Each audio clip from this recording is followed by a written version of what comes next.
Gentlemen, announcing the arrival of our guest of honor, Yang Berhormat Datuk Seri Hajah Fatimah Abdullah, Minister for Women, Childhood and Community Wellbeing Development Sarawak, accompanied by the Chairman, Board of Directors of UNIMAS, Deputy Vice Chancellor for Student Affairs and Alumni, representing the Vice Chancellor, and our distinguished guests.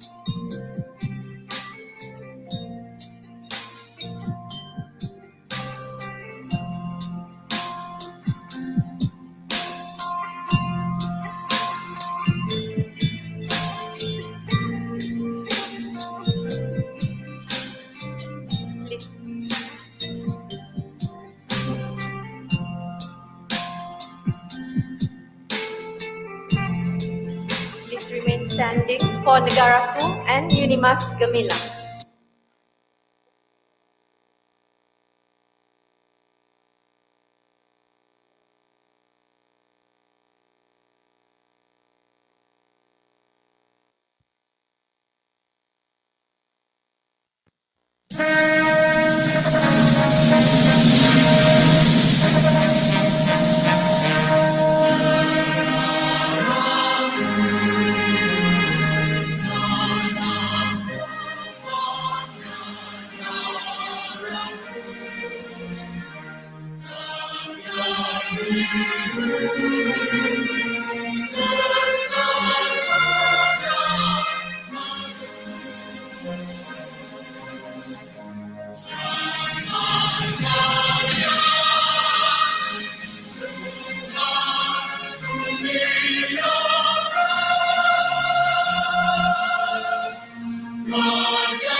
Thank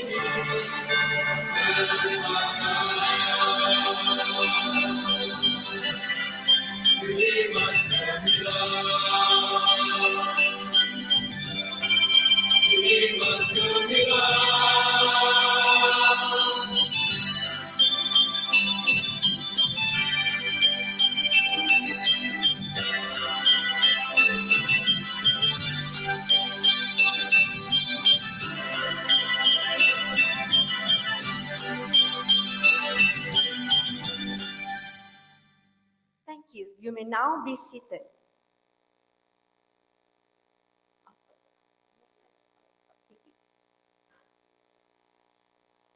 To commence our event, I would now like to call upon Ustaz Mukhtar bin Muhammad to lead in the Doa recitation this morning. Al-Fadil Ustaz, please welcome.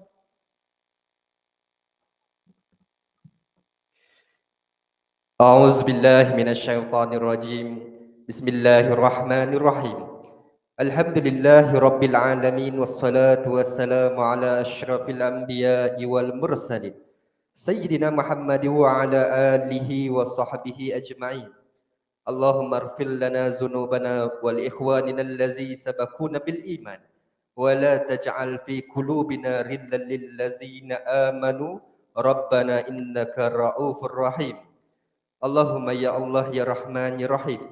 Wahai Tuhan yang Maha Pemurah lagi Maha Mengasihani. Pada saat dan detik ini, sesungguhnya kami tautkan dua tangan ini dan memohon kehadrat-Mu ya Allah agar majlis syarahan perdana pada pagi ini Dikau permudahkan sehingga penghujungnya. Allahumma Rabbana wa Rabba kulla syai'. Jadikanlah hari-hari kami dimulai dengan rahmat-Mu, pertengahannya barakah-Mu dan disudahi dengan keampunan-Mu. Dan jadikanlah jua hari-hari kami lalui permulaannya hidayah, pertengahannya kemenangan dan diakhiri dengan kecemerlangan. Allahumma ya zal jalali wal ikram. Wahai Tuhan yang memiliki kekuasaan, anugerahkanlah kepada kami kesihatan dan keafiatan sebagaimana mereka yang telah Engkau kurniakan kesihatan. Lindungilah keselamatan dunia dan akhirat kami sebagaimana mereka yang telah Engkau peliharakan. Justru kurniakanlah kepada kami ilmu yang bermanfaat, fikiran dan tindakan yang sentiasa waras, minda yang cergas, rezeki yang halal, zuriat dan generasi yang beriman dan berakhlak mulia, serta berkatilah usaha kami ini sebagai satu ibadah. Allahumma ya syafi la shifaa ila shifauka.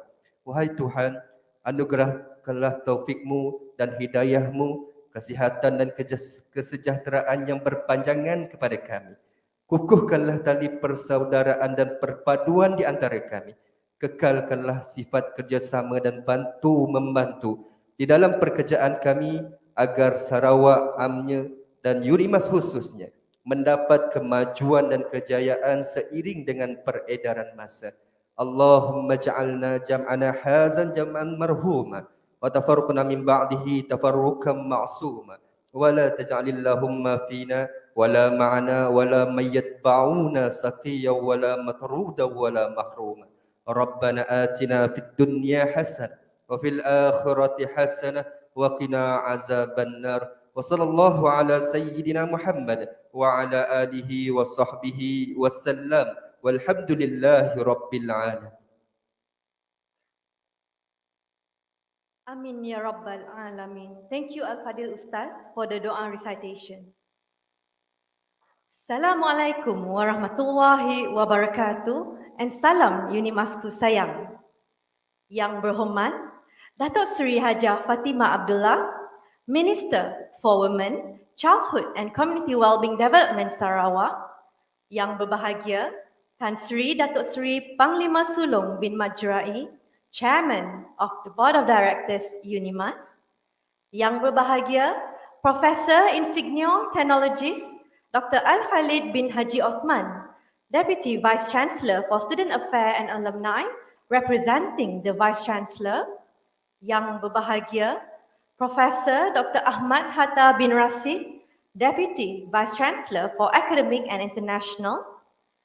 Yang berbahagia Profesor Insignio Dr. Siti Norlinda binti Taib, Deputy Vice Chancellor for Research and Innovation, Yang Berusaha, Professor Dr. Asri bin Said, Dean of Faculty of Medicine and Health Science, our esteemed speaker of the day, Yang Berusaha, Professor Dr. RAZITASHAM binti SAFII, Professor of Community Medicine and Public Health, Faculty of Medicine and Health Sciences, Deans, Directors, Deputy Deans and Head of Departments, faculty members and media, distinguished guests, ladies and gentlemen, welcome to the inaugural lecture and book launching of Professor Dr. RAZITASHAM binti SAFII's work entitled Parenting on Sexuality. We are also delighted to have our fellow virtual audience who join us today via UNIMA's official Facebook and YouTube channel. Without further ado, it is my great pleasure to invite Professor Dr. Asri bin Said, Dean of Faculty of Medicine and Health Sciences, to deliver his opening speech and introduce our esteemed speaker for today. Please welcome.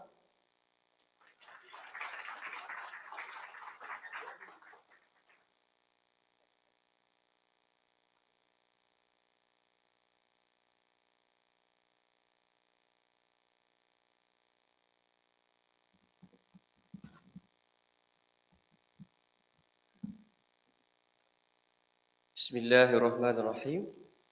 Assalamualaikum warahmatullahi wabarakatuh. Dan salam Unimasku sayang, salam Sarawak Maju Makmur. Yang berhormat Datuk Seri Hajah Fatimah Abdullah, Minister for Women, Childhood and Community Wellbeing Development Sarawak. Yang berbahagia Tan Sri Datuk Seri Panglima Sulung Majrai, Chairman of Board of Directors of UNIMAS. Yang berbahagia Prof. Insinyur Dr. Al-Khalid bin Haji Osman, Deputy Vice Chancellor, Student Affairs and Alumni, representing the Vice Chancellor. Yang berbahagia Prof. Dr. Ahmad Hatta bin Rashid, Deputy Vice Chancellor, Academic and International. Yang berbahagia Prof. Insinyur Dr. Siti Nurlinda binti Taib, Deputy Vice Chancellor, Research and Innovation, Deans, Directors, Deputy Deans, Head of Departments, members of the press and media, distinguished guests, ladies and gentlemen. I wish everyone a very good morning. First of all praises to the Almighty by whose grace and blessings we are gathered here today. It is a pleasure to introduce to you a remarkable colleague and friend of mine who has made substantial contributions to the field of academia and education. Please allow me to introduce Prof. Dr. RAZITASHAM SAFII, a distinguished scholar born in Kelantan, whose dedication in her field has left an indelible mark in public health and education, especially here in Sarawak. She brings a unique perspective to her work, drawing from her diverse background and experiences. She is a testament to the fact that innovation and perseverance know no boundaries. Despite being a Kelantanese, Prof. Razita, or I usually call Kak Ta, has never experienced working in Semenanjung. Her heart has always been in Sarawak. I dare would say she is probably half Sarawakian. Yeah.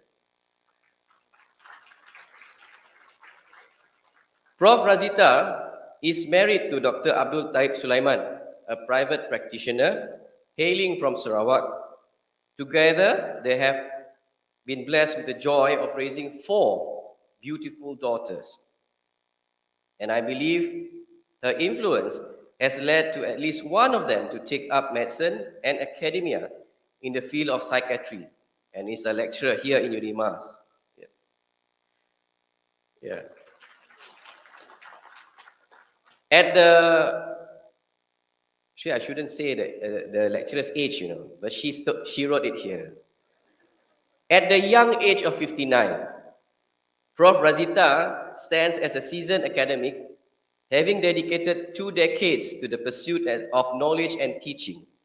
Her journey at UNIMAS began in 2013, and this year, June, she completes a remarkable 10 years of service to this institution. While she plans to retire next year, in November 2024, her impact will undoubtedly resonate far beyond her tenure. In her own words, Prof. Razita believes in the adage, the only way to do great work is to love what you do. She embodies this philosophy through her hobbies, which includes teaching, cooking, and traveling. Her work is more than a vocation, it's a passion that she wholeheartedly embraces. What sets Prof. Razita apart is her exceptional expertise. As a public health specialist with a subspecialty in family health, she brings a wealth of knowledge and insight to her field. She has had several publications on difficult topics. Example, the Malaysian perspective of having children or young adults with Down syndrome, autism spectrum disorder, as well as early marriage in the rural community. She is not only dedicated to family health education, but is also active in applied epidemiology and promoting the One Health concept. This multifaceted approach underscores her commitment to holistic well-being and highlights her contributions to addressing complex health challenges. With a visionary outlook, Prof. Razita has set her sights on elevating the Community Medicine and Public Health Department to national and international acclaim. She has been active locally and internationally as a trainer and speaker for One Health applied epidemiology trainings. She is also actively contributed to the veterinary community. This year, she is involved as a scientific committee for the Asia for Animals, or AFA, International Conference here in Sarawak this October. In conclusion, Professor Razita SAFII is not only an exceptional academic, but also a role model for anyone and everyone aspiring to merge their passion with their profession. Her legacy will undoubtedly resonate for generations to come.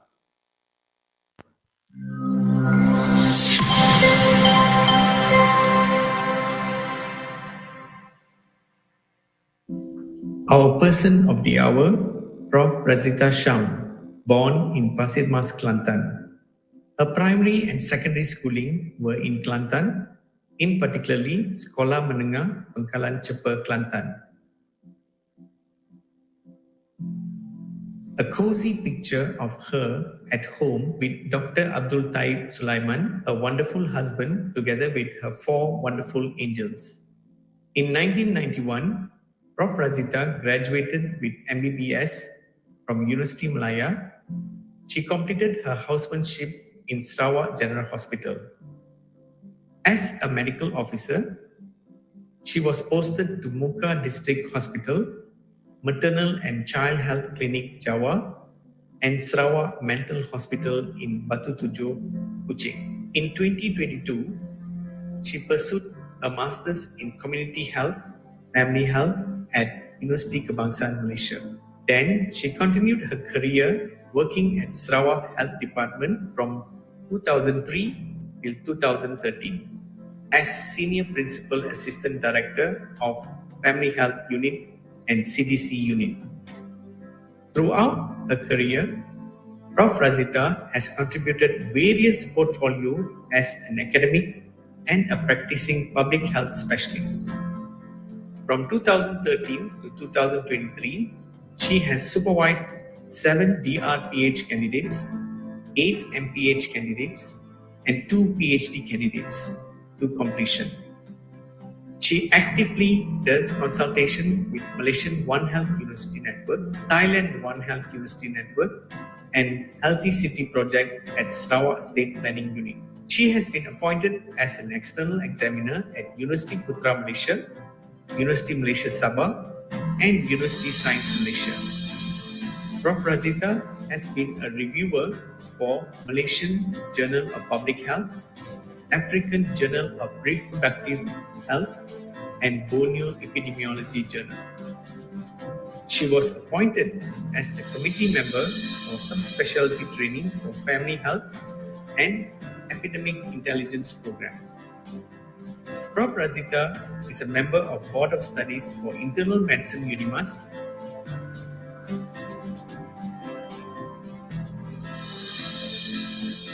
an MPH DRPH program for International Islamic University of Malaysia and University Science Malaysia. She has been appointed as an invited speaker at national and international level.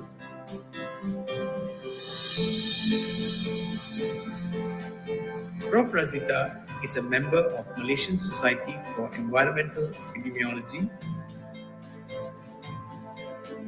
core team for Greater Kuching Healthy City,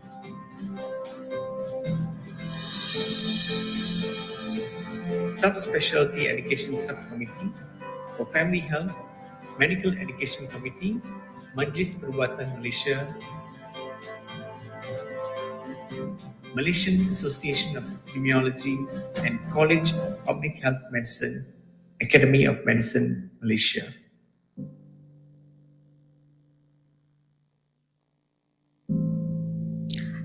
Thank you, UNIMAS, for giving me this opportunity to share this interesting topic to community, especially the parents. Inshallah, my second edition coming soon in Bahasa Malaysia and much improvement in the content.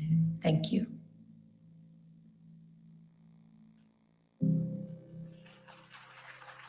Ladies and gentlemen, please join me in welcoming Prof. RAZITASHAM as she presents her inaugural professorial lecture titled Parenting on Sexuality.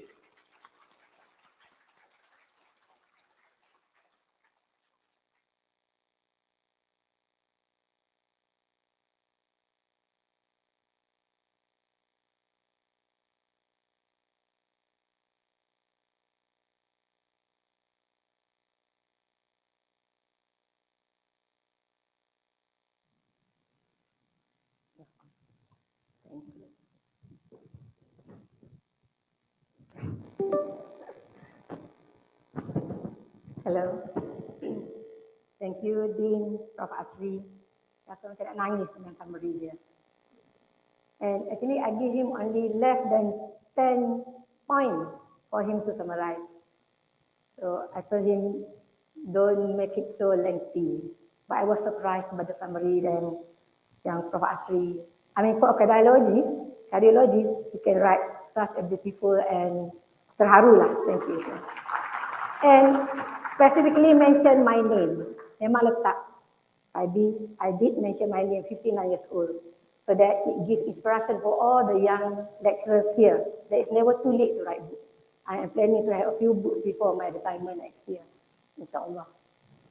So before I continue with the main session today, I really like to thank Yang Berhormat Datuk, because I was surprised when I saw the message that you want to join in this session. But it's supposed to be just family ajak lah. I told Dekan, no VIP, nothing, just family. And then suddenly I received your message, and I think you were in Amsterdam, I think that time. So thank you very much. And that it shows that how this topic is very close to your heart. So not only to your heart, but also to us. And also thank you for Tan Sri, for, I hope this session will not be a boring session to everybody. And also, lupa nak cakap Assalamualaikum and very good morning to all. Nervous. Sebab dekan dah warning, jangan cakap panjang-panjang. And I have 50 slides to finish. Okay, that's my name. It's a bit unique. For a Malay name, and as mentioned by Prof. Asri, I'm Kelantanese.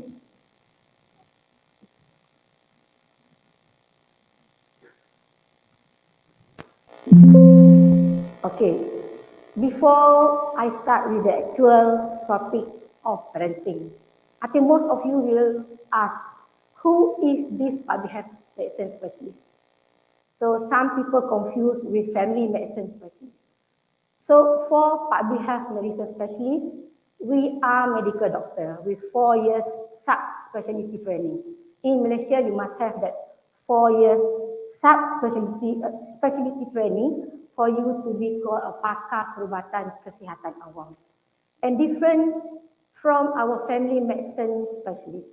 The family medicine specialists focus more on the curative component, whereas public health specialists focus more on the promotive and preventive aspect. For example, if PROFESOR diagnosed a lot of heart attack in young age, then it's our problem to see what are the causes. And we know now heart attack at young age mostly related to stress. So I hope for those deans here, be a bit friendly to us when you ask your SKT for your process indicator. But it's, it's very, very stressful, especially when it comes to research country. It's not that we don't want to do research, but the complexity in the request for all this process indicator. I think in the era of IR 4.0, we should let go all the process indicator, but should just focus on the output indicator. This is a big, since all the big boss are here. So this is my luahan as a lecturer before I pension. But I think the same luahan as the others. So a public health specialist, you do promotion, you do prevention, and our patient is in the community. So for public health specialists, if you do not love the people, if you don't like to talk to people, then you are not a good public health specialist. And because the nature of our work, if you are good, you do promotion, you do prevention, there is no disease in your area. So because of that, nobody knows you because you are good. Because no disease, nobody knows you. But compared to clinicians, if PROFESOR treats somebody with heart attack, then definitely he becomes famous because of the disease that he treats. But for public health, we are opposite. Yeah? But COVID-19, I think make everybody aware of the importance of species like us, public health specialists. Okay, thank you. So I dedicated my topic as I know YB also very close this topic. To all my sisters here, this is my crony Nasik Rabu, which are mothers to be or grandmothers to be. This book dedicated to you. I want you all to start reading. Yeah, it's very difficult if you never start. But please start from now. You don't have to be a doctor to give this type of topic. Yeah, and also for my alumni, which are some are here from Sabah. I think anybody else from Belaga.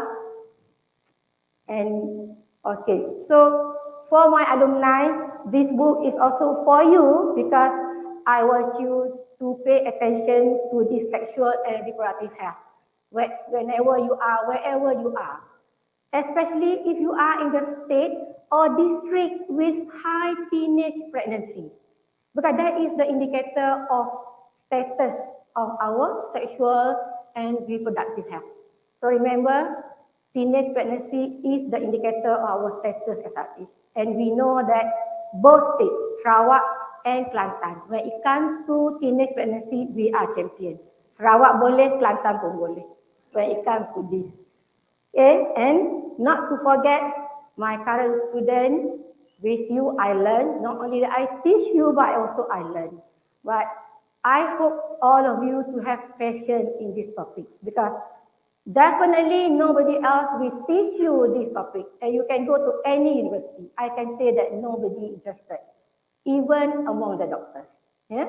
So please, I hope those graduate from UNIMAS, please bring together with you SRH in your head.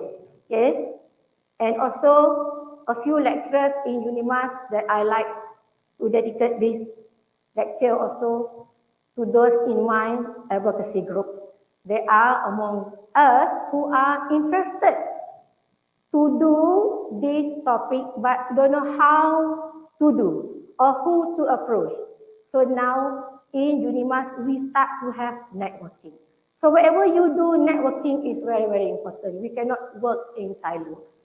we, especially in this topic, we need help from science cognitive, we need help from faculty science social. So all of us should come together in view of this topic. And for YB information, I have my own NGO Wanita WhatsApp group. Just because I think Dr. Saadia, where is Dr. Saadia? Yeah, Dr. Saadia from Ikram. We are together because of the sex education. Yeah, so that shows how important this topic. But I know not everybody likes to talk about this topic. Before I continue further, I forgot to acknowledge a very important person who cannot be here, which is Tan Sri Datuk Dr. Muhammad Taha Arif. My journey for public health is closely related to Tan Sri. So I hope Tan Sri will see me in this session. But I know his topic is not on sexuality.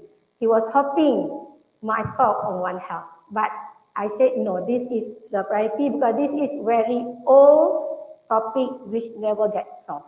One Health is quite new to me. So Tan Sri, if you listen to my presentation, there's no words can say thank you to you from deep in my heart.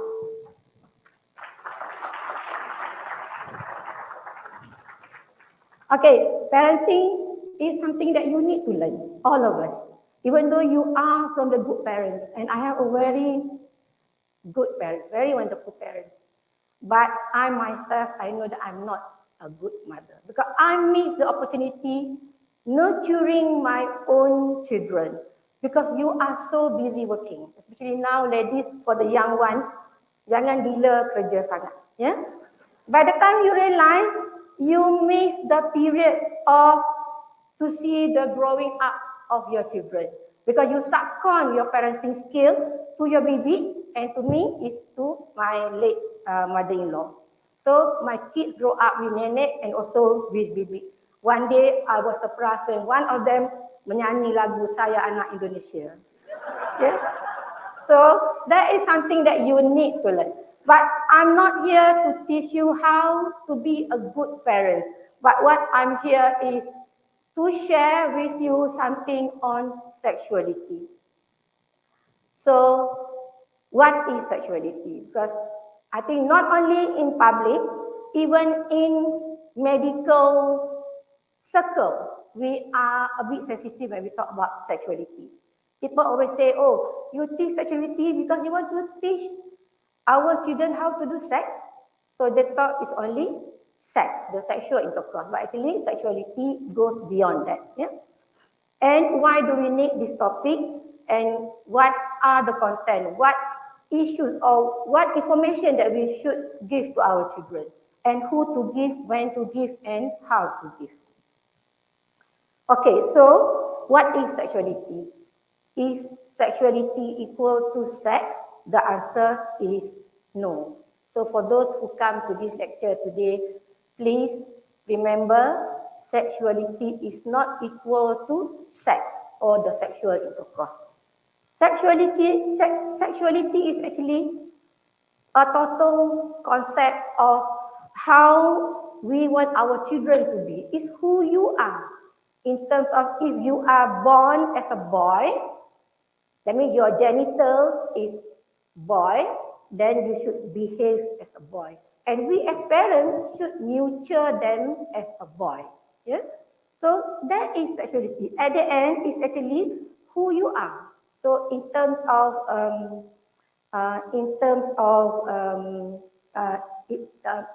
Islam, we call it what we call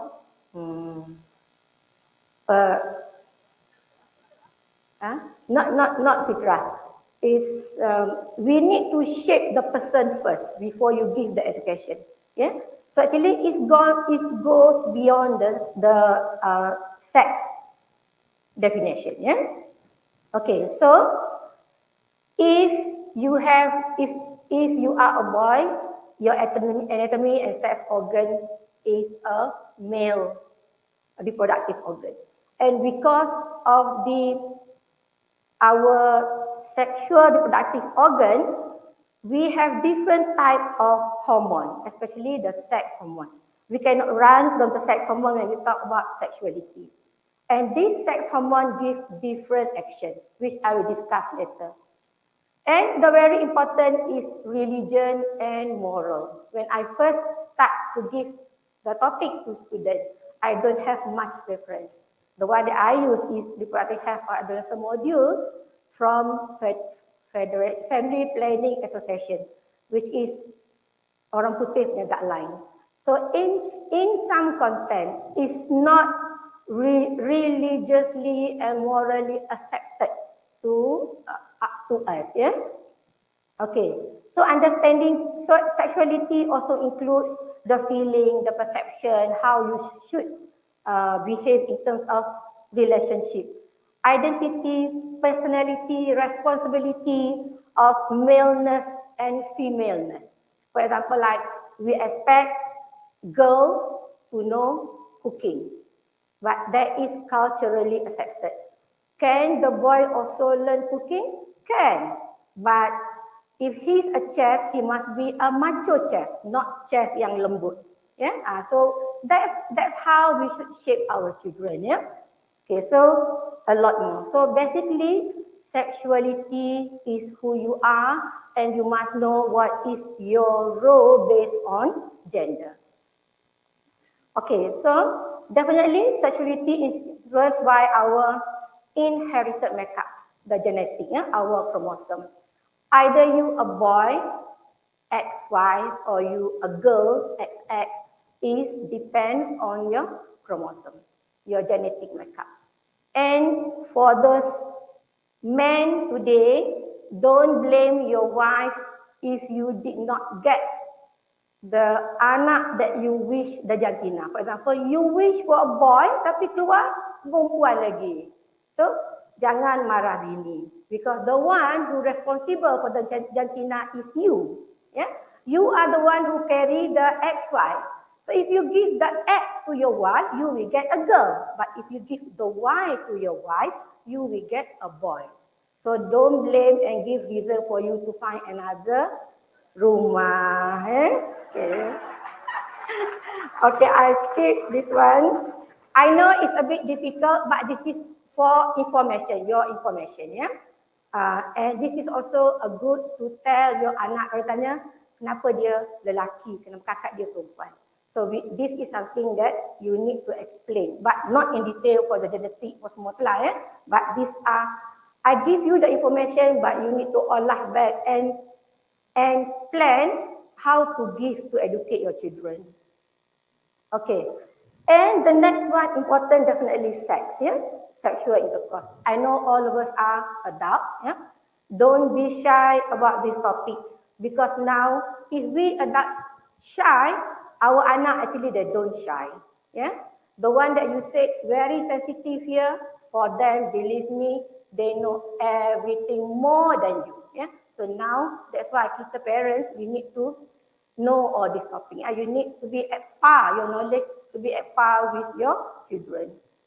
Okay, coming to sexual activity. Maybe we did not realize, maybe you don't have time to realize that the sexual activity, we have different phases. Excitement, plateau, orgasm, and revolution. I will not go the detail because it takes time. But if you have somebody problem with erection, then this is where our clinician will go in detail to find out what is your problem. But the one that I want to highlight here is the excitement phase. Important for our children not to be sexually aroused, yeah, and how to prevent this sexual arousal. So sexual urge occur in response to sexual cues or fantasies. Cues, yeah? Cues or fantasies. And all sensory system can contribute to arousal. The touch, yeah? Apa yang kita pegang. Bukan kata pegang, apa yang kita raba. Macam mana you raba, tempat mana you raba. Yeah? It's very, very important. And your vision, apa yang kita tengok. Yeah? Did you see sexy photos or whatever movie? Yeah, so that is vision. Smell, you pakai perfume terlalu harum sangat sampai apa kata Marilyn Monroe punya perfume, yeah. So your male colleague will get distracted. So please be careful, yeah. For female, yeah, for female. Please be careful when you use your perfume. Not too strong until your male colleague make expression, oh, bestnya bau perfume you. So that is a sexual remark, yeah. So not until to that extent. Boleh pakai perfume, jangan pakai minyak atas, tapi a bit only, yeah. Okay. Taste and hearing. Hearing, sexy voice, yeah. So remember, all our senses that God gives can stimulate. But for women, for the female species, we are only stimulated by touching only. Touching only. But for male, all the senses are, Prof kata, macam tak tahu. Padahal dia tahu sebenarnya. Saja buat tak tahu. Okay. So remember, and when we have our children, especially sons, yeah, you must teach how to prevent this. That's why like in Muslim, the concept of jagalah pandangan mata, yeah. So what not to see. And for the girls, not just kita tutup aurat, yeah. It must be tutup. It's not just balut the aurat. But if you balut the aurat, the shape still can be seen. And this is also one of the things that can stimulate. Yeah? Okay, this is very important fact that I want to share with you. The sex hormone production in men and women.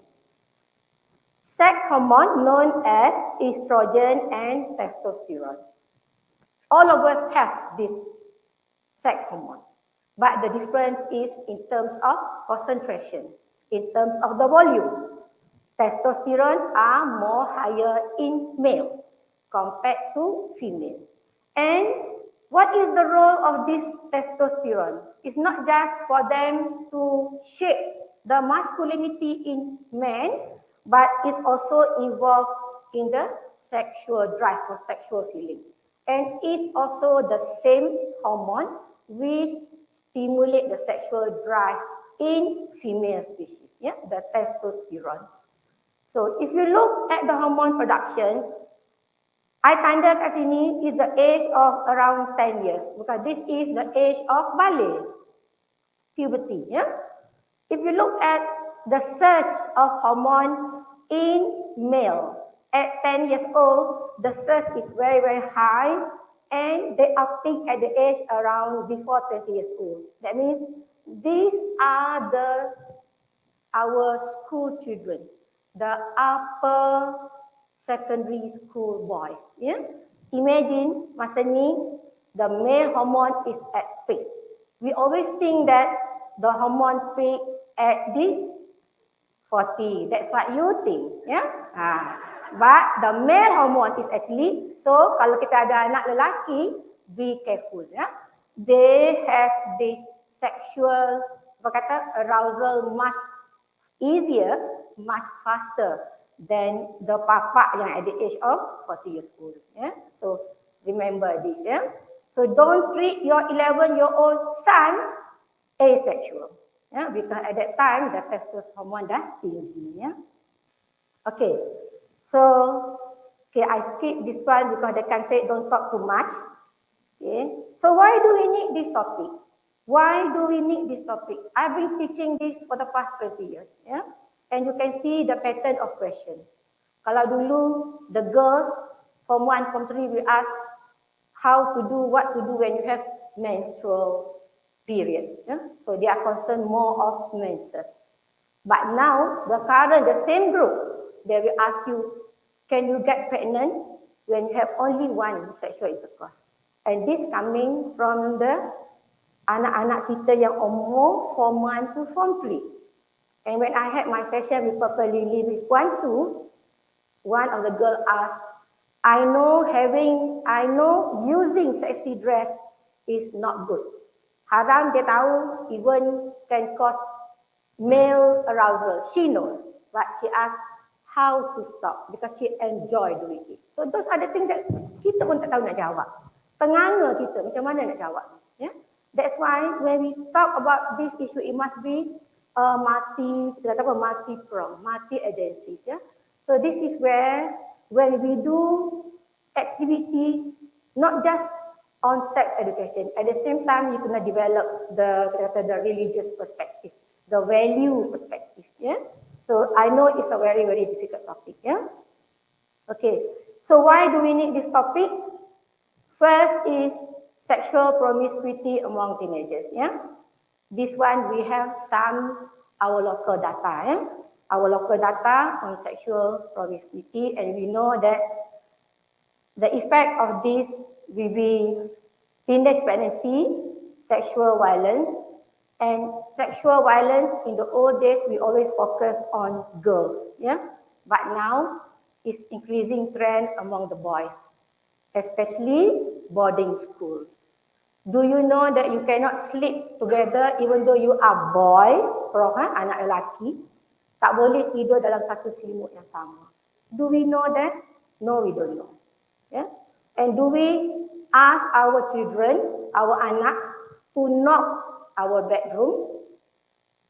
Some say yes, some say I'm not sure. Yeah?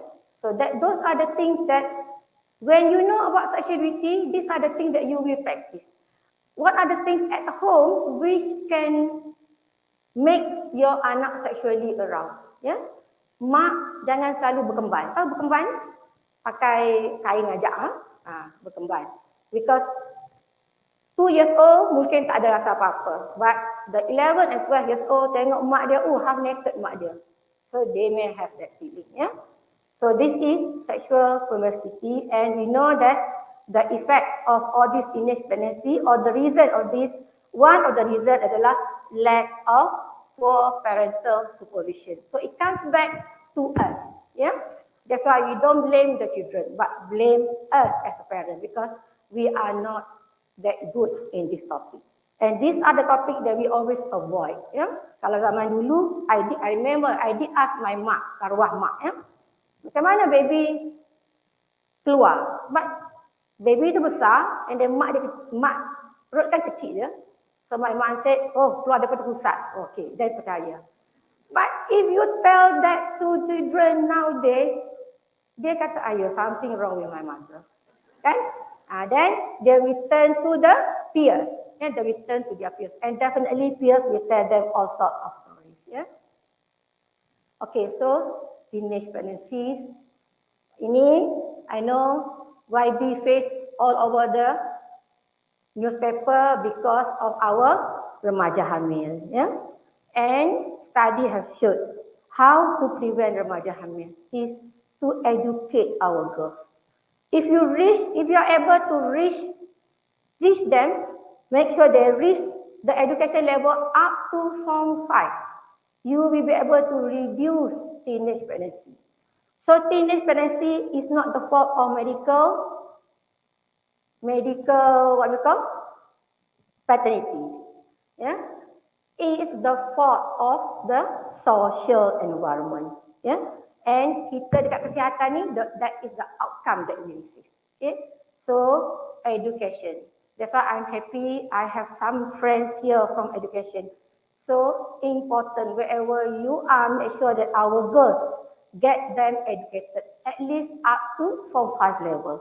Because statistically shows that if they are able to reach that level, we will be able to reduce the number of teenage pregnancy. And this is another burden to YB. How to improve education in the longhouse, in the rural area, yeah? But not just in the rural, and also in the urban area. And how to prevent. So on our public health side, how to prevent. We know who are the risk groups. For teachers, usually teenage pregnancy occurs in those with low socioeconomic status.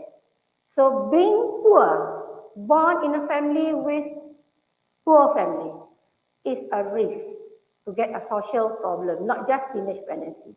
Yeah? Being poor. And on top of that, if their education is not good, then please look after them, get the proper history from them, because that can be one of the contribution for the social problem that they have. Yeah. So a lot of work for cikgu lah. Yeah. Okay. So and another 2021 ya. Kes kucing, kes rogol. Dirogol teman lelaki. And most of our rape cases, the perpetrator is somebody that known to the victim. Yeah? I have a case, 16-year-old girl, mak dia bawa ke Jawa Klinik, reason no menses for more than 3 months. Yeah? And then when we examine, buat ultrasound, baby dalam tu dah berenang lah. Yeah? So I asked the girl, who is your partner? She denied. So I told her, nobody can get pregnant unless you have sexual intercourse. So the fact that she did have sexual intercourse, but she doesn't know the consequences of the SI that she can get pregnant. Okay? So that is the fact that the knowledge is not there. But the nafsu is there. Yeah? Because this, you don't have to teach them how to do sex. Because it's a nature, it's instinct. Yeah? It's in your, kalau psikologi kata, it's it, yeah? The it. It's in you. Yeah? Okay. And in this case, what happened is, when I told the mother that she's pregnant, and by that person, the mother knows. The mother knows the boy. The boy is a very, very nice boy that selalu teman anak dia when the mother went out to work. Because mak dia kerja shift malam. Shift malam ke apa. So, wherever the mother not around, the boy will come. And the mother knows. So, what are the sexual issues here? You should not allow your daughter, your teenage daughter, and this teenage boy together in a house. Yeah? Kalau Islam kata akan ada orang ketiga, which is the syaitan. So actually syaitan kat sini adalah your sexual feeling. So last kali, kahwin. But what happened to the girl? Drop out from school. Habis future dia. Yeah? So remember, for those moms here, you must know the boundaries of the relationship. Yeah? Not just because that person nice, then we trust them all out. Yeah? So be careful of the instinct behavior. Yeah? So inilah yang berlaku. Case Rogol is somebody yang known to the perpetrator. Okay. Sekejap kering tekak dah. I blame you after balik hadis. Sebenarnya nervous sebenarnya.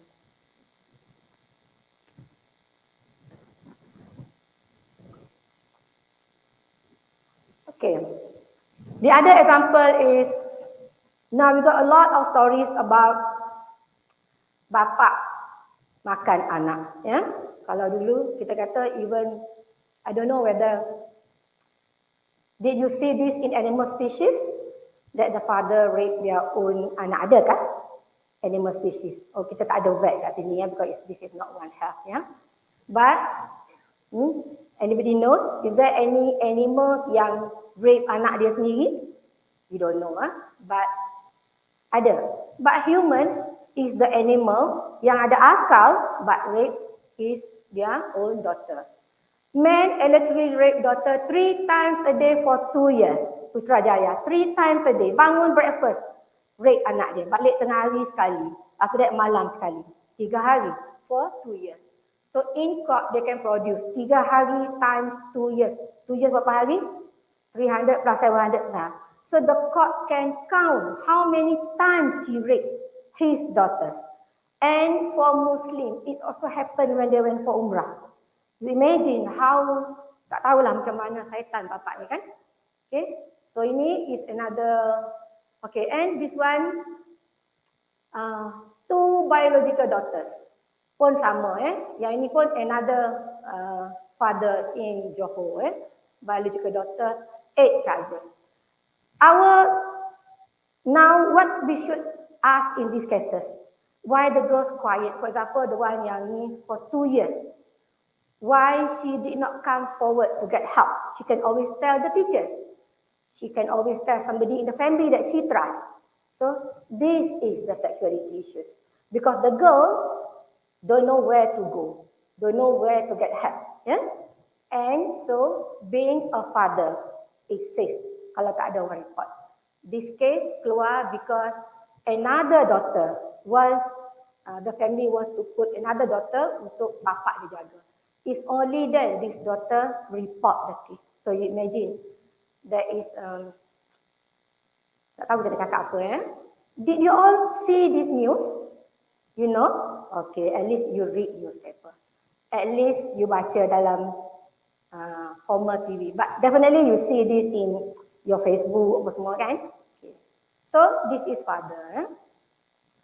So the story, the what we can learn from this story is even as a father, we should tell our daughter or even son what can your father do to you and what cannot things that your father cannot do.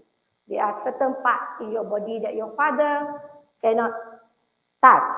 Yeah, your father can kiss you on the cheek, forehead, but not on the lips. Yeah, so these are your sex education. So when we teach our children, then they know what is right, what is wrong. Okay. Okay, another one. Habis bapak, datang lagi grandfather. Yeah.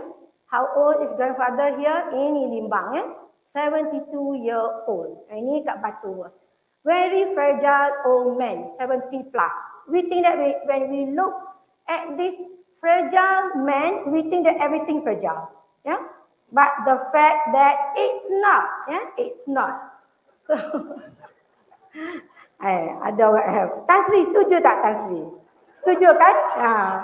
Kan Tan Sri look younger, much younger, ya. Because, okay. So remember, even being old, dia kata apa? Don't judge the book by the cover.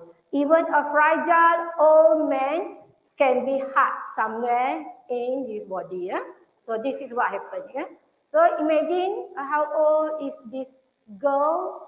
This one 10 count of rape, 2 girls. Yang Limbang ni 22 counts. Grandfather among firemen charged with rape of 12-year-old girl. Imagine 12-year-old girl. Macam mana dia punya the private part is not developed yet. Kalau you examine, I mean if prosecute examine this type of cases, I rasa prosecute pun nangis ya. Definitely koyak kat bawah tu. How many men? If adult men, how many times? And this girl is only 12 years old. So that's why the sex education is very important. Yeah? So be careful. Do not even, if you look at old men, be careful of old men. Be careful of even your own father. Okay. And the other one, social dilemma. Social media dilemma. Safeguard our children is very, very crucial. What we have now is what we call child grooming. Yeah? Child grooming. So for parents here, kita kan suka letak dalam Facebook kan. I don't like, if you contact me through Facebook, I have Facebook but I never look at my Facebook. And my Facebook is about 20 years old when I was in CDC with Dr. Yunis. I think Yunis is somewhere around. Okay? So I don't have Facebook. So be careful of all this IT. When you post your picture of your anak, zaman dulu kita suka tengok, oh anak pakai swimming suit, just 2 piece of swimming suit. But the photo is become your hard copy collection. But now when you put online, it goes global. So what happened in Lundu? Do you know this case? Tahu kan? YB tahu, dress, semua diam. Tahu tak? Kan? Ni Sarawak boleh, Lundu boleh. Ya? Ni cyber pedophilia. Detected by the Australian police. Because networking dia dah goes international. We didn't know. And this guy supposed to be a very good person in the community. So lesson learned, if it is too good to be true, don't trust that person. And be careful. Ya? Kalau cikgu dia tu baik sangat, lepas kelas, bagi makan, panggil tidur di rumah, as a parent, you should suspect. Because it's too good to be true. Ya, human is not angel. Kan? Itu you kena a bit of suspicion. So now kita dah jadi macam mak dan bapak yang jahat. But when it comes to sexuality, those are the feelings that we should have. Yeah. Okay. And okay, this is finding from my MPH Jessica. She's here. Study in the usage of smartphone dating with sexual risk behavior among young adult in Kuching Sambarahan using this this app, this online app. Maybe the young one, mungkin some of you know ataupun buat tak tahu. The young one, do you all know? The young one, not the old one. The old one, I think too late for smartphone dating. So the prevalence, 25%. But what worries us is the trend. Prevalence of sexually active is 27.6. And this is young adult age. Unprotected sexual activities, 85%. Age of sexual initiation is 11.8%. That means have sex before the age of 16 years old. 16 years old, how for? And yet we parents still deny of sex education. Kita masih belum cakap. Sedangkan anak kita, our boy, before 16 years old, dah ada pun sex. Buat sexual intercourse. Multiple sex partner lifetime. Activities under alcohol influence, this is also another good study from social science if you want to explore, because this is alcohol among the teenagers. It's very close to our culture in Sarawak. And sex, this is very interesting. Sexual orientation. Normally kalau orang putih in overseas, they don't like when we talk about sexual orientation. Because for them, is their right to be, sama ada dia nak jadi lelaki ke, nak jadi perempuan ke, dia jadi dua-dua. You boleh tukar your gender. Sekejap jadi lelaki, sekejap pun tak suka lelaki jadi perempuan. But for us, it's still, kita kata apa, we should strongly against all those yang disorientation. The normal orientation yang Tuhan bagi based on your sex hormone, yang kita kata testosterone tadi. The normal influence of testosterone hormone, remember your feeling is for the opposite side. So if any one of you here or for the dekan, if you know that your student having sexual attraction with the same sex, you better refer them to Dr. Amelia. Because in the old days, that is comes under the psychiatric disorder. But now because our putih dah practice, they delete it from our diagnostic criteria. But by the nature of the sex hormone, you should be attracted to the opposite side. So what happened in this study is 86% heterosexual, 7.9% are gay, 3.9 are bisexual. Dua-dua dia ambil, 1.3 are lesbian. So this is a very worrying trend. And this is our local study where this tak published. And I'm not sure if this type of study gets published, then YB will be in trouble. A lot YB to answer. So I think at the moment we did not publish this data. But it shows that we need to do something. Okay, another interesting study by Nazri, PhD, my PhD student is effectiveness of reproductive health education through game-based approach on factors influencing sexual behavior among adolescent boys in Sarawak.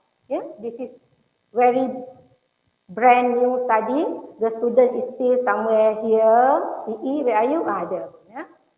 So, age 13 to 17 years old, sekolah, Yunduk, Baut, Kuching, Serian and Sri Aman. So, tanya, have you ever talked about sexual and reproductive health issues with your parents, sibling and friends? Tengok, most of them never. Ya. Open sikit sangat. And then, should information on SRS be made available at school? Yes. That means they want to know the education, the right education. Make it a formal teaching. Yeah. And next we go to risky behavior on SRH. Pornography occasionally 86.1%. Masturbating occasionally 72.8%. Intimate behavior, remember this is secondary school. Secondary school. Ever had romantic relationship? Yes. Intimate behavior 38%. Hold hands? Yes. Hug? Only 32. Touch? No. 81. Kissing? Yes. Even though we say the yes component is not that high, but being in our culture, are we allowed kissing? No. Yeah? Are we allowed touching, hug, hold hands, intimate behavior? Is no. So it's against our religion, it's against our value. And it's happening in our school boys. Yeah? Okay. So in terms of sex activity, having sex, 8.4%. So remember the total number, so they agree. Yeah? They agree.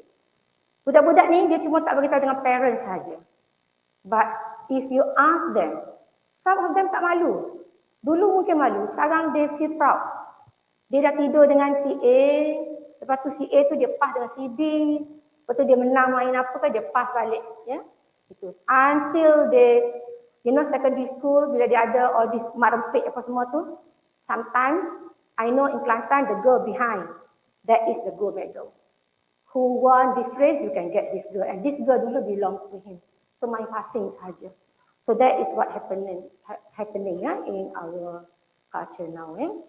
Okay, oral sex, anal sex, knowledge on SRA, so all this. Sexual intention score, that means sexual intention involving premarital sex. The high is 34.7%. I got 30 minutes, right? Okay, I better be fast. Okay. So sex education, why important? So I inform, this is my conclusion. I keep this slide. So what topic to discuss? I have given you a lot of things, but what topic to discuss different from the age? That is why, as a mother, you must know what are the developmental stages in your children. What are the things that your children understand? What are the things that they don't understand? So when you give them the education, it must be at par to their age level. And sex education or sexuality, in this book, I just focus on children, toddler, preschool, school, and adolescents. But actually, it does, when we talk about sexuality, it does not stop here. Sexuality discussion goes beyond sampai umur kita tua. The menopause, the andropause, the infertility problem, the ED problem, the adult with ED, young adult with ED. Itu FMS, one of the publication. Young adult with erectile dysfunction now is an issue. The first night dah tak boleh perform. Kenapa? Because he's so used to addiction with pornography. So when they have the halal wife with them, dia tak dapat nak perform because of the addiction problem before. This is now issues in young adult. So this is my book, which cover more of the medical component. It explains why we are like this. The changes in terms of physical, the mental, the role of sex hormones, and also the mental changes. Because you need all this to support the other, for example, like our religious belief. Because, for example, like we always talk about halal, haram. Why must you cover your body? Bukan kata, oh itu haram for you to expose. But we did not explain why it's haram. We must tell our children that your body, especially the female species, are so nice to look at, so beautiful to look at. That's why men like to look at men's body, women's body. Kalau men suka man body, so that is dah jadi lain. So these are the things that we need to educate to our children. Okay. And my book is a complement for all the modules. So ini bawah family planning association. Even in KKM, dia ada live life, stay healthy. This is sexuality among children with special needs. If you come across children with special needs, we know that these children, their akal tak sempurna, but the sex is there. Yeah, that's why lah one of the issues among cikgu-cikgu yang mengajar special needs children is, doktor, how to stop? My students selalu masturbate dalam kelas. Yeah, that's why cikgu yang mengajar must make sure. Cikgu ke even doctors, there is no young doctors. Adalah a few buat ni. The doctors, when you treat your patient, be careful, pay particular attention of what you wear. Yeah, you go and treat your pakcik for maybe some other heart attack ke apa, but your dress make him another heart attack. Yeah, okay. When you pakai macam film star lah, dengan Angelina Jolie ke apa ke, macam so all those. That's why you even in doctors, you don't know the concept of how your body can attract your patient. Yeah, and be careful with your palpation. For example, like during medical student, we always examine inguinal hernia. Do you know where the inguinal hernia is? Kat sini. Palpate sampai patient to get erection. Bekat tempat tu, sensitive to touch. And we didn't know, even as medical student. Ramai yang perempuan pergi touch, dah sekali patient tu dah erection. Ya? So kesian dia, malu dia. Ya? So, but don't blame the patient, blame it on the testosterone that makes them sexually aroused. Yeah? Okay, and we have under SPPKN this module, and definitely we have a lot of for Muslim. We have a lot guide for Muslim, and maybe my next module for bahasa, we will integrate. We will work with all the NGO, integrate with also apa kata dalam bentuk Islamic perspective, because we have a lot. Yeah? Okay, so in children, what should we tell them? Yeah? If they ask, kenapa dia lelaki, kenapa dia perempuan? Yeah? So you should explain. Explain lah about the genetic. Kalau tak faham pun, Tuhan buat you macam ni, this is what you get from your father, so you jadi boy, something like that. Yeah? So, and body parts, which also include private body parts. Yeah? Some mother are very, very naughty, they play around with the penis punya ini. Kadang-kadang masa mandi pun, kadang-kadang jentik. Pernah tengok ya? Tengah mandi pun jentik the penis boy. Ya? Don't ever do that now. Yeah? Because we must inculcate in our boys that nobody should touch your private part. Daripada kecil lagi ya, daripada kecil. Kalau dia mandi kat luar pun, make sure that they cover, the private part tu covered with, apa kata, seluar. Jangan full naked. Ya? Okay, and how baby boy shape up personality through dressing. Kalau kita tengok kat sini, kita tahu yang this is girl, the way she dress, yeah, the way she dress, and definitely religiously, culturally accepted in Malaysia. Make sure that dressing is part of their habit, yeah, the proper dressing. So this is a good way to teach our children. And the other one is what is public and private places. For example, like if you want to dress or undress, you do it in bedroom. You don't do it in the living room. So these are the examples. Yeah?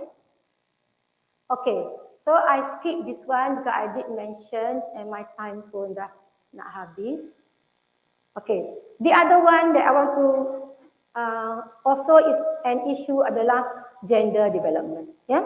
Sekarang ni kita banyak our problem now, you born as a boy, baby boy, but you grow up become a teenage girl which behave like a girl. So itu kita kata gender development. Ya. So in this gender development, our parenting skill is very important.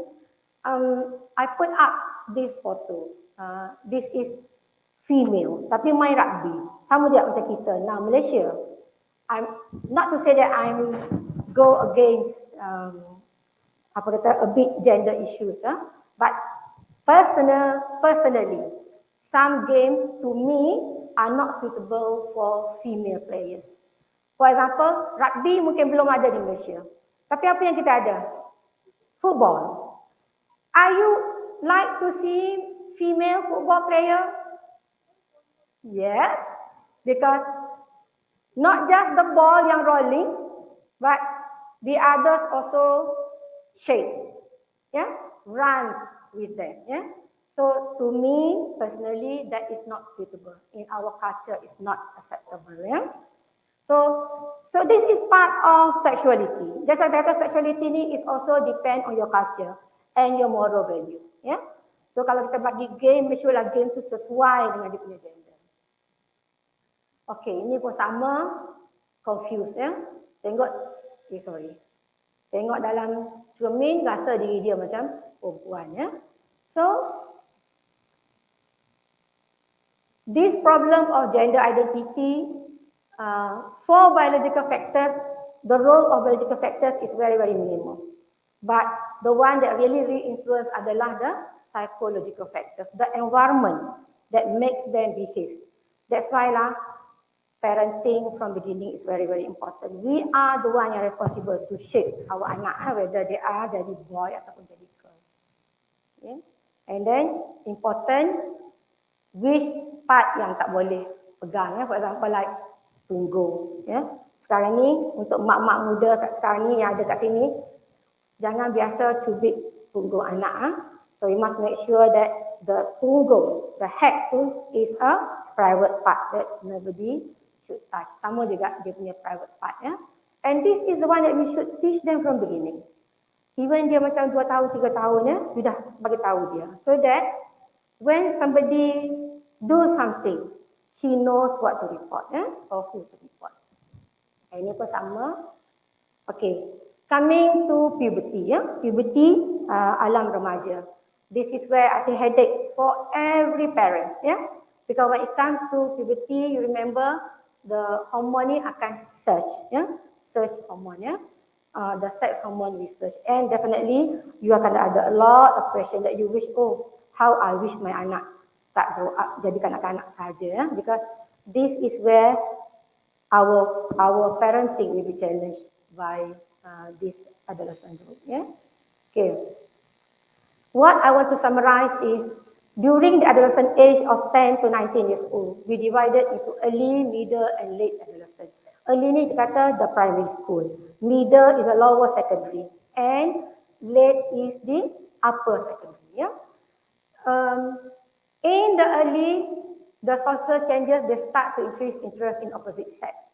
In the middle, remember, this is the lower secondary, Form 3 and Form 5. Remember the testosterone level tadi? Kat situ dia dah mula peak. So actually, in the middle, that is where the high level of androgen secreting increasing. Yeah? So they have a lot of testosterone. Yeah? But in late, dia dah matured dah. The Form 5, Form 6, ini dah mula nak establish the relationship. Yeah? Okay, puberty, we must know what are the changes, the menstruation and wet dream. Yeah? So now, throughout my experience, dia tak tanya lagi problem with menstruation. You see the topic dah mula change, ya. Okay.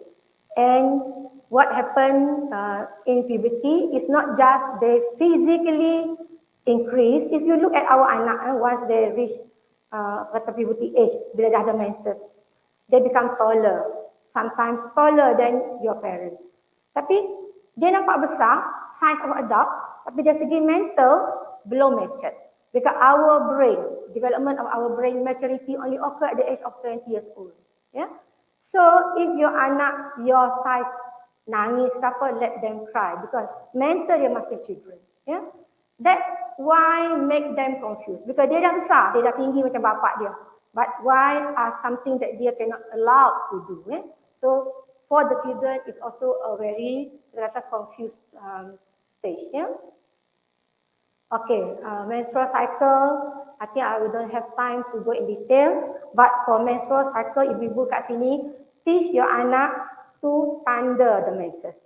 Day 1 of period, the day 1 they're having their menses, tandakan, that is day 1. So that you know the cycle, sama ada regular ataupun tidak.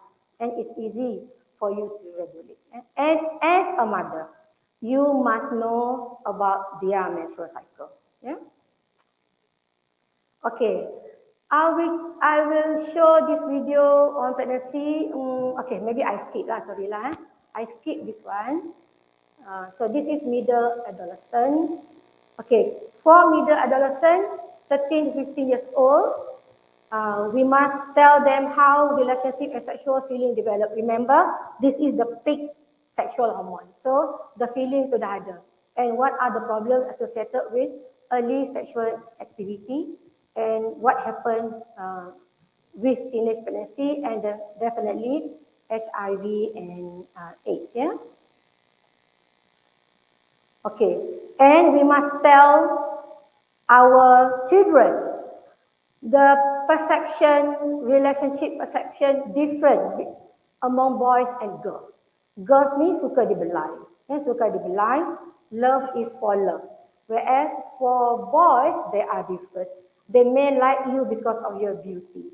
And for girls, perception is sex for love. But for boys, not 100%, but by nature. By nature, sex for boys is actually to release the sexual urge. That's why you tengok most of the rapists are the perpetrator are men because dia punya urge tu terpaksa release that urge.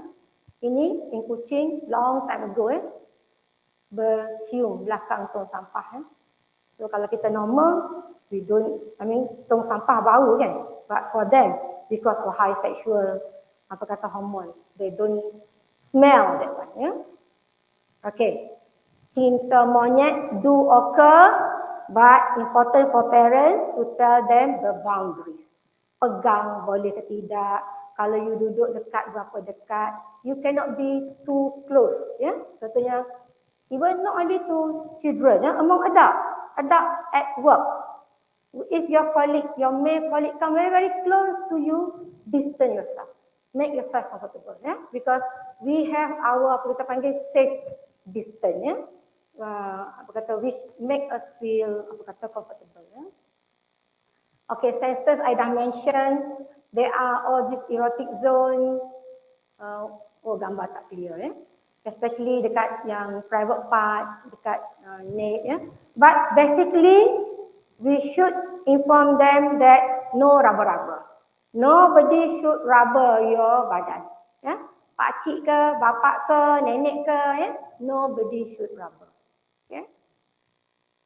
Ini statutory rape. Okay, middle adolescent, I skip this one. So, but what I want to highlight is co-curricular activity, being in sports. Parents, kalau kita nak anak kita ada occupied, please encourage them to be in the co-curriculum. Because occupied with something, make them away from all those risky behavior. Those yang ada involved in risky behavior because they are not active in school. So actually co-curriculum is very, very good.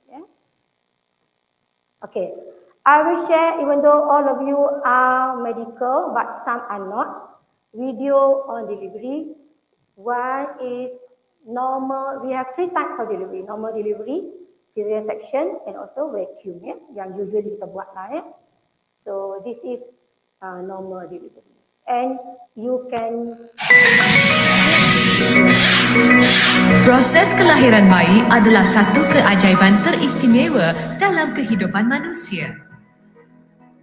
Pada saat kelahiran, kepala bayi dalam rahim ibu berada dalam keadaan menjunang ke arah serviks atau pintu rahim, hanya menunggu masa untuk disambut. Tahap pertama proses bersalin bermula dengan kontraksi rahim yang singkat dan kerap. Kontraksi yang berlaku jarang-jarang ini menghantam pintu rahim sehingga terbuka selebar 10 cm. Pada tahap kedua proses bersalin, kontraksi semakin kuat dan lebih kerap dengan kesakitan yang meningkat. Apabila kepala bayi semakin menurun ke arah faraj atau vagina, air ketuban akan mula pecah. Bucu kepala bayi mula kelihatan pada bukaan faraj dan menusuk keluar akhirnya. Proses ini dikenali sebagai crowning. Kontraksi yang berterusan menolak bayi keluar sehingga kepalanya kelihatan di luar. Biasanya, bayi keluar membelakangi ibu supaya kepalanya mempunyai ruang yang cukup untuk melepasi rangka tulang pelvis. Kemudian, kepala bayi berpaling supaya bahu depan dan bahu bawahnya turut berpaling. Kontraksi terakhir membolehkan bayi keluar sepenuhnya dengan tali pusatnya masih tercantum. Dalam proses memotong tali pusat ini tidak menyakitkan kerana ia tidak bersaraf. Pada tahap ketiga bersalin pula mengambil masa lebih kurang 15 minit selepas plasenta dikeluarkan. Selepas bayi dilahirkan, ibu disarankan memeluk bayi di dada untuk menggalakkan proses bonding untuk mengeratkan hubungan ibu dan bayi serta penghasilan susu ibu.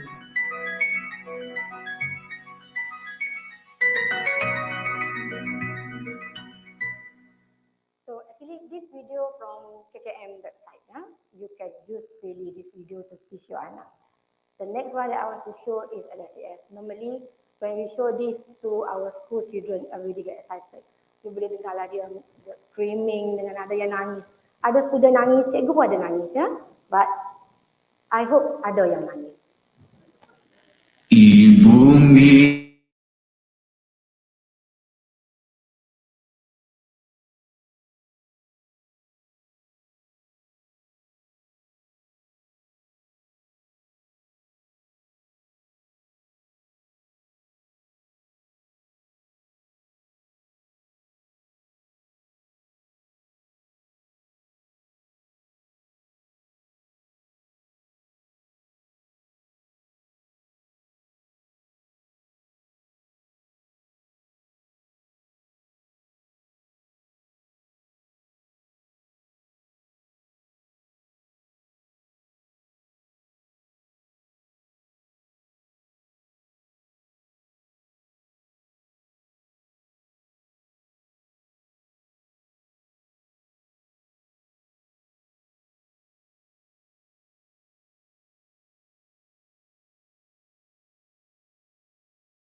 Tapi masa dengan student kan, ada student nangis.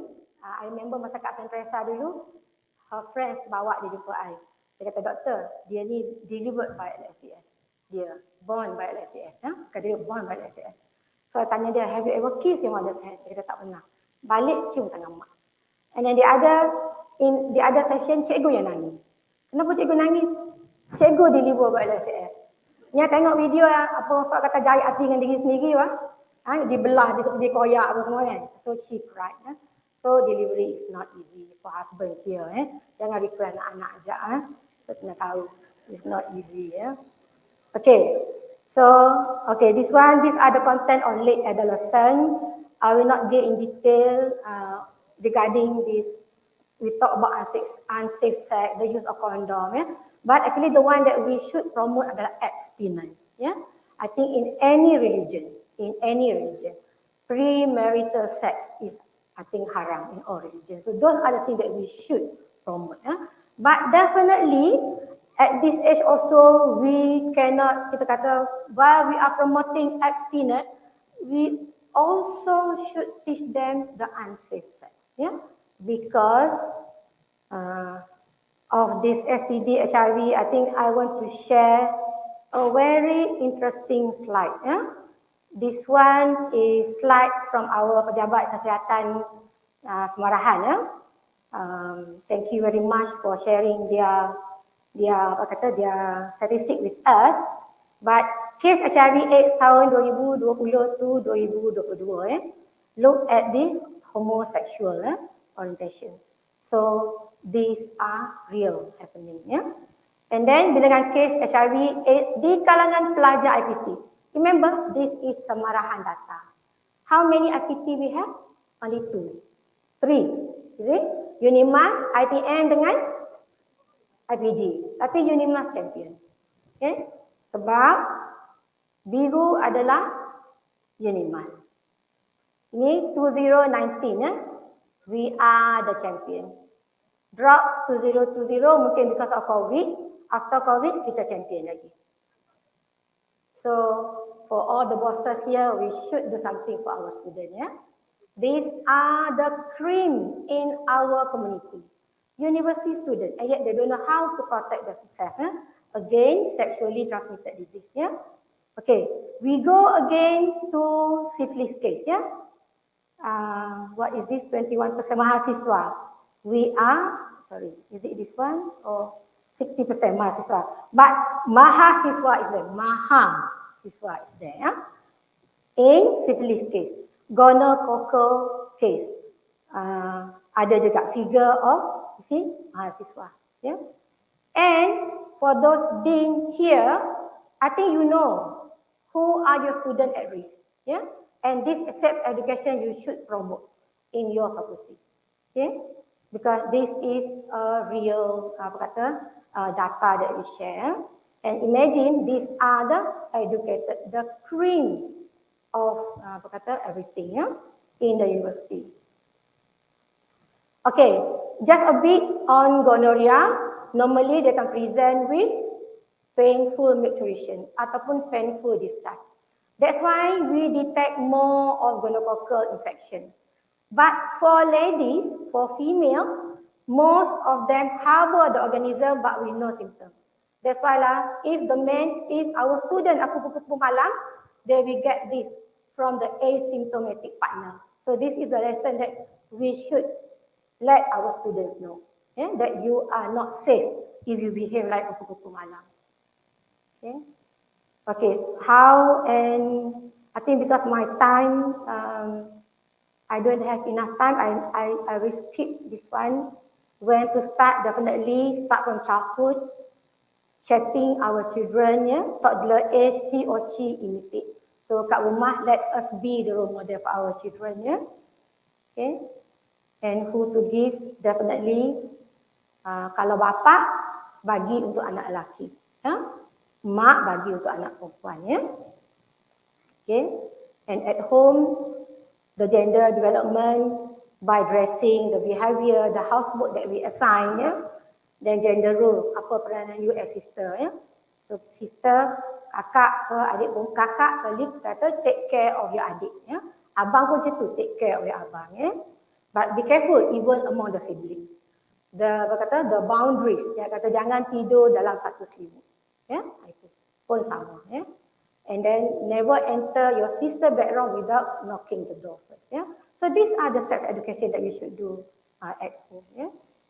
Okay, ini pun sama. Ini how to prevent sexual arousal incident at home.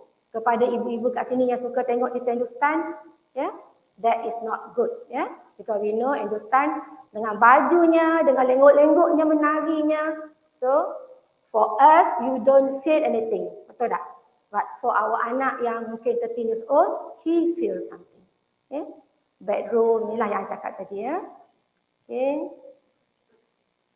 Okay, so I think some of this I dah mention. When to start school, school should strengthen, should actively involve in sex education. But I think the teachers are not so confident to give, most probably because they don't have enough information or enough skill to give. So this is where we can contribute, YB. If you can give me a bit of money just to buy food, no need honorarium, I will do for that. Yeah. So this is what we did in the old days, training the teachers, on sex education. So this is project by our PhD student on using game in sex education, which is a very good mode of teaching instead of just bagi lecture. Okay, sekarang ni when I give you lecture, I know some of you rasa mengantuk kan? Cuma yang video tadi je buat you buka mata sikit. Betul tak? Yeah? So this is not a good way of teaching. So untuk budak, it must be a very interactive type of delivery. For example, starting at the end of my presentation today, and I like to acknowledge a few, some of you are here. So again, Sri Taha, and also my abang from Dano, my right hand abang, Dr. Rosalia Simon is not here because she's busy with baby's program for tomorrow. Me, my left hand adik, these two always help me with all the public health issues that I propose. Because I cannot work alone. But these are the two colleagues which always help me, and I hope you still help me until next year bila I pension. Oh, belum habis lah. Okay, sorry. Okay. And then Nazri, EE, Jessica for sharing with us the local data. Dr. Ashley, thank you Ashley for your sexy voice. Okay. DHO Smarthan, who always share with us the data and also some activity together. And special thanks, I'm not sure whether the representative here or not, our MPKS, Kota Semarahan Municipal Office, MPKS, Majlis Perbandaran Kota Semarahan, because we park sex education under the Healthy City project. Okay, so thank you very much to MPKS. And my Purple Lily, Puan Su is here. And also Pusat Integratif PITA, I think Cikgu Bong ada tadi, tak ingat dah kat mana. So these are my collaborators. They have the target group and I have students. So what we do is we do program with them, so it becomes assignment to my students. At the same time, my students learn from that assignment and also contribute the service to the community. So it's kita kata win-to-win approach. So I hope we can continue collaboration for Lily and PIP, Dr. Aida, Dr. Faiza. These are a few yang kita kata advocates for sex education. I don't know Dr. Faiza ada ke tidak, tak nampak. Ada? Oh ada ujung, kenapa jauh sangat ya? Dengan anak muridnya. So we hope we will continue this in UNIMAS, especially under your leadership at the university level. Should identify which faculty yang at risk. We know which faculty and should promote this sex education. And definitely my student, my MPH and the RPH student, you are my inspiration. I hope wherever you go, you'll be blessed. So with that, thank you very much. Thank you, Professor Dr. RAZITASHAM, for a very interesting and insightful lecture. Please remain on stage for our next event.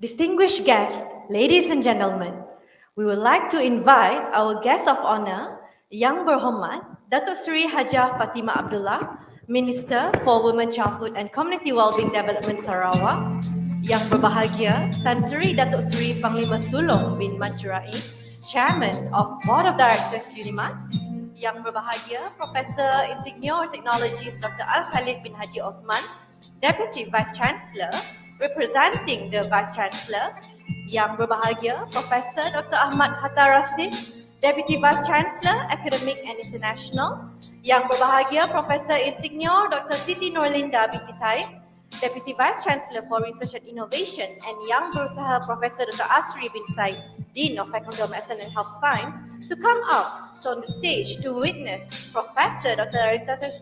Professor Dr. Razitasham's book launch.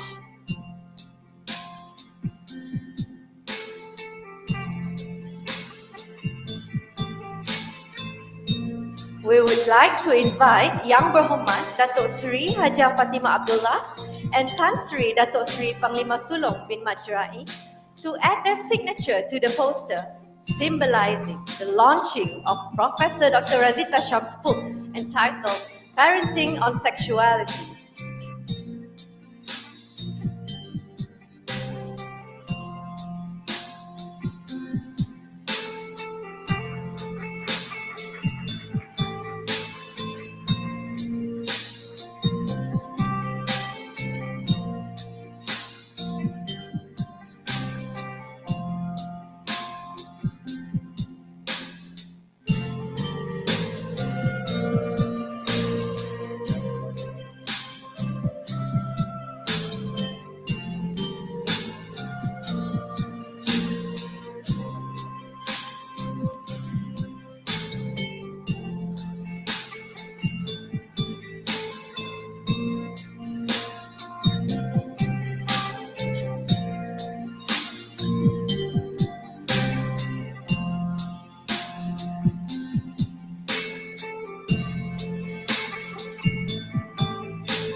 Next, we would like to convey our token of appreciation to our distinguished guests. We would like to invite Yang Berbahagia Professor Insigne Technologies Dr. Al-Khalid bin Haji Osman to present a token of appreciation to Yang Berhormat Datuk Seri Hajah Fatimah Abdullah.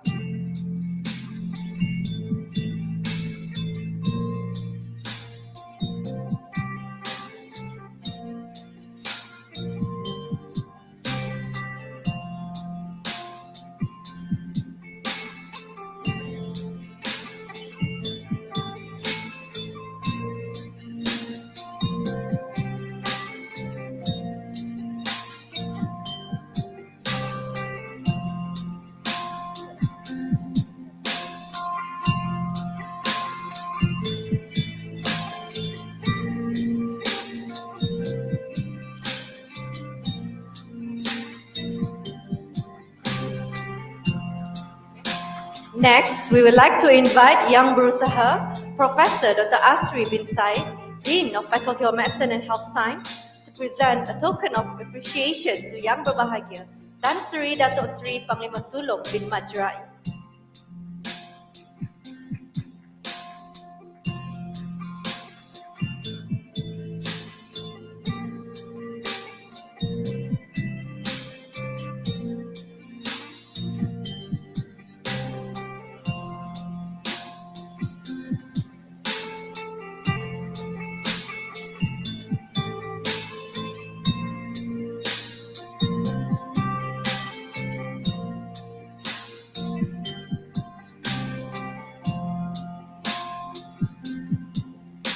Thank you Yang Berhormat Datuk Seri Hajah Fatimah Abdullah, Yang Berbahagia Tan Sri Datuk Seri Panglima Sulong, and distinguished guests to be seated for our photo session with the audience.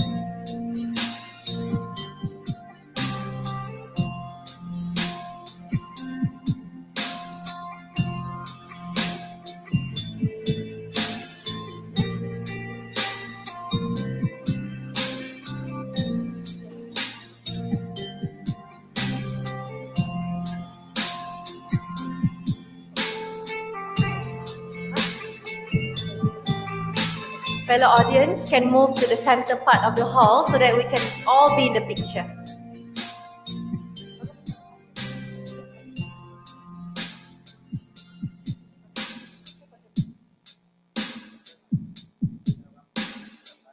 Belum habis.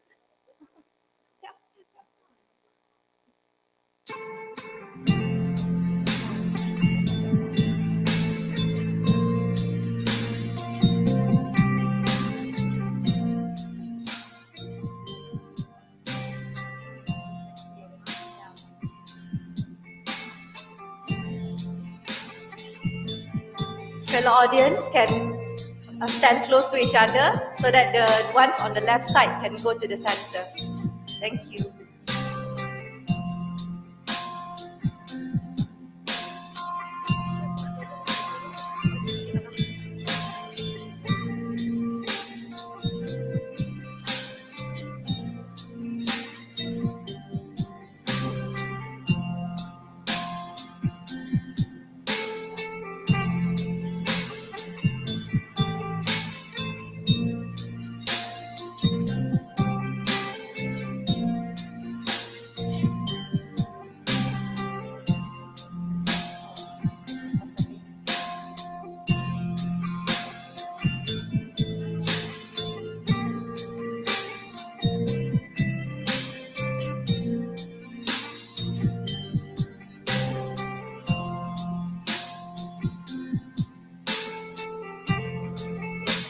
Thank you, everyone. Please take your seats.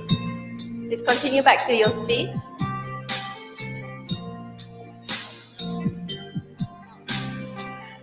The special day has come to an end, but the journey of the knowledge that we have gained from our esteemed speaker today will continue on. On behalf, with this, I bid you thank you once more. We hope to see you all in the future for another auspicious event like this. Sekian, wabillahi taufiq wal hidayah. Wassalamualaikum warahmatullahi wabarakatuh.